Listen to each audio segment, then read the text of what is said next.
እነዚህ መዝሙሮች ብቻ አይደሉም። የኢትዮጵያ ቤተክርስቲያን ላይ ሰላም ቅዱሳን እንዴት ናችሁ? ዘሪሁን ግርማ እንግዲህ ዛሬ በጣም አስደሳች ዜና ይዤላችሁ መጥቻለሁ። ላለፉት 50 ዓመታት በላይ በጌዲኦኛ ሲዘመሩ የነበሩ ድንቅ ዝማሬዎችን በአልበም መልክ ተዘጋጅተው ሰኔ 21 በዲላ ከተማ ቢመረቁ ቀናት ብቻ ቀርተዋል።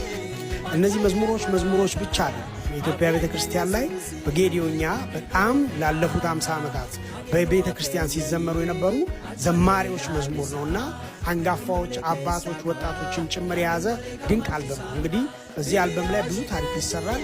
እዛ አካባቢ ያላችሁ በሙሉ ቅዱሳን ሁላችሁም በዛ ስፍራ ላይ በዲላ ከተማ ባላችሁም እንድትገኙ ተጋብዛችኋል። ሰኔ 21 እዛው እግዚአብሔር ይባርካችሁ።